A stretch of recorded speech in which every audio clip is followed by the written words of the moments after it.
A conspiração falhou e vai ter sim segundo turno.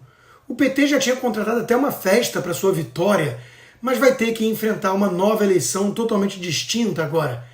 É hora de unir todo o Brasil decente contra o ladrão e seus comparsas. O bolsonarismo foi o grande vencedor dessa eleição, quem disse foi Amanda Klein. Já podemos fazer um balanço agora mais apurado desse primeiro turno, que foi marcado por suspeitas legítimas de fraude. Não importa se Alexandre de Moraes queira tornar ilegal até a simples desconfiança. Há resultados poucos coerentes, como em Minas Gerais, onde governador, senador, deputado mais votado do país foram escolhidos, todos aliados a Bolsonaro, e Lula, de repente, é mais votado para presidente. Há notícias de hiperatividade cibernética no Brasil por sites especializados.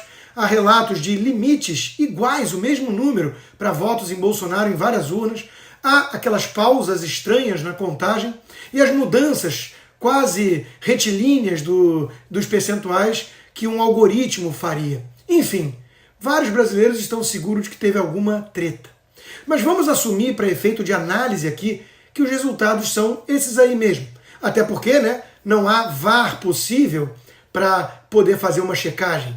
O que podemos extrair como lições importantes do pleito?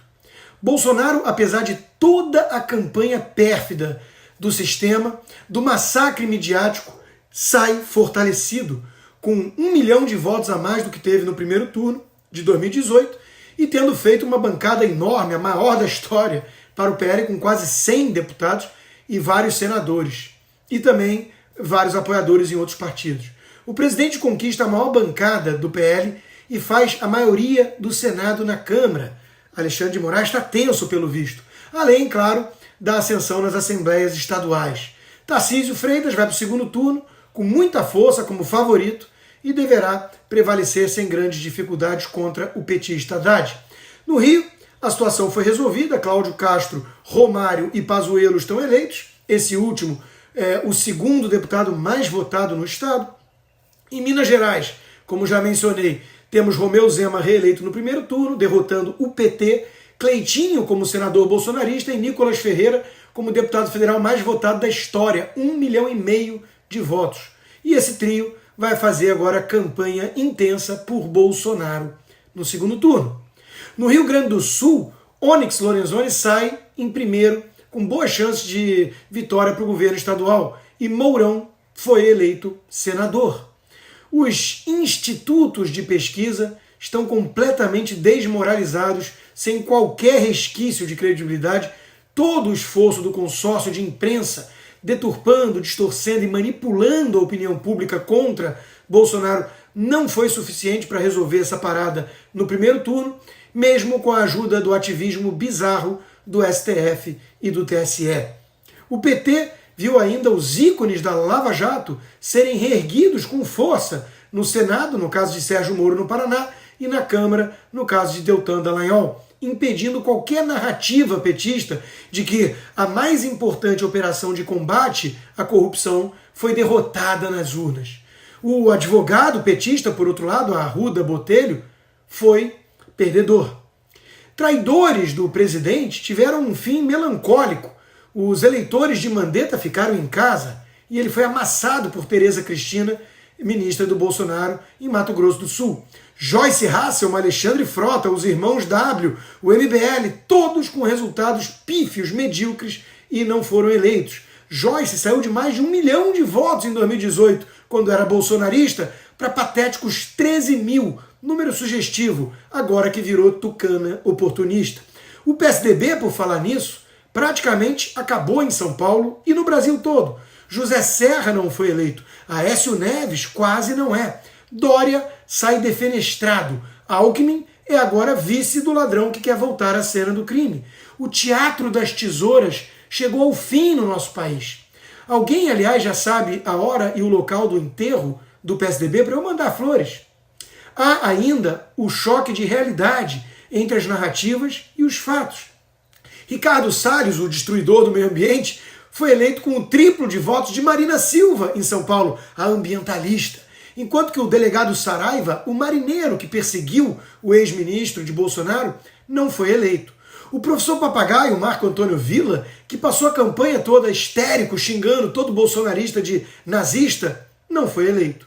A lição que ficou na noite: respeite o bolsonarismo. Você pode não gostar desses evangélicos caretas, desses ruralistas tacanhos, mas o principal muro de contenção hoje, a esquerda radical, não é a centro-direita, limpinha ou a terceira via falsa. É Bolsonaro, um líder extremamente popular. Respeite o bolsonarismo se você rejeita o lulopetismo. Restam agora os desafios e as oportunidades para vencermos no segundo turno. Uma aliança com a União Brasil, de ACM Neto, na Bahia, que caiu na reta final e por pouco não fica fora do segundo turno.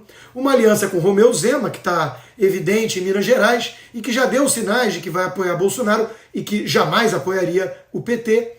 No Nordeste, reduzir a enorme diferença de votos, comunicando melhor os feitos do governo, as conquistas, o Auxílio Brasil, as obras, os resultados da economia que tem pandemia e lockdown aí nas costas. Em São Paulo, Rio de Janeiro e Rio Grande do Sul, ampliar a vantagem. E vale lembrar do que está em jogo aqui e também de que o nosso adversário não costuma jogar dentro das 4 linhas da Constituição.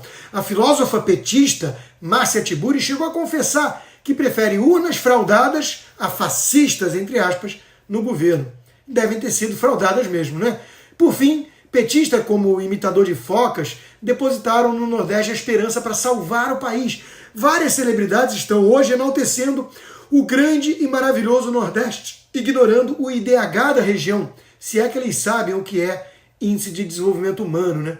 Eles basicamente admitem que o petismo explora a miséria, tal como um parasita. Ou será que pensam que o Ceará e a Bahia são exemplos de qual Brasil queremos ter em vez de São Paulo e Paraná?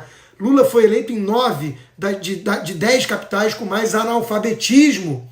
E por falar na Bahia, precisamos de economistas, antropólogos, sociólogos e polícia, além de psiquiatras, claro, para explicar o estado que pariu a nossa máfia do Dendê, essa classe artística podre. Quase toda a diferença de votos no país vem da Bahia.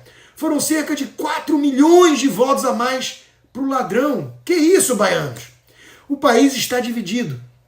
Está dividido moralmente entre os que defendem o ladrão e os que defendem o combate à corrupção. Está dividido geograficamente entre o Sul, que produz mais para o PIB, e o Nordeste, que recebe mais transferências do Estado. Está dividido politicamente entre os que querem um capitalismo liberal e aqueles que miram nos exemplos da Argentina, da Venezuela, quiçá de Cuba e Nicarágua. Mas não é hora de esmorecer. Dá para virar o jogo para o presidente, apesar das urnas, mesmo desconfiando desse processo todo. Como eu já disse no começo, agora é hora de unir todo o Brasil decente contra o ladrão e os seus comparsas. Mãos à obra, brasileiros do bem.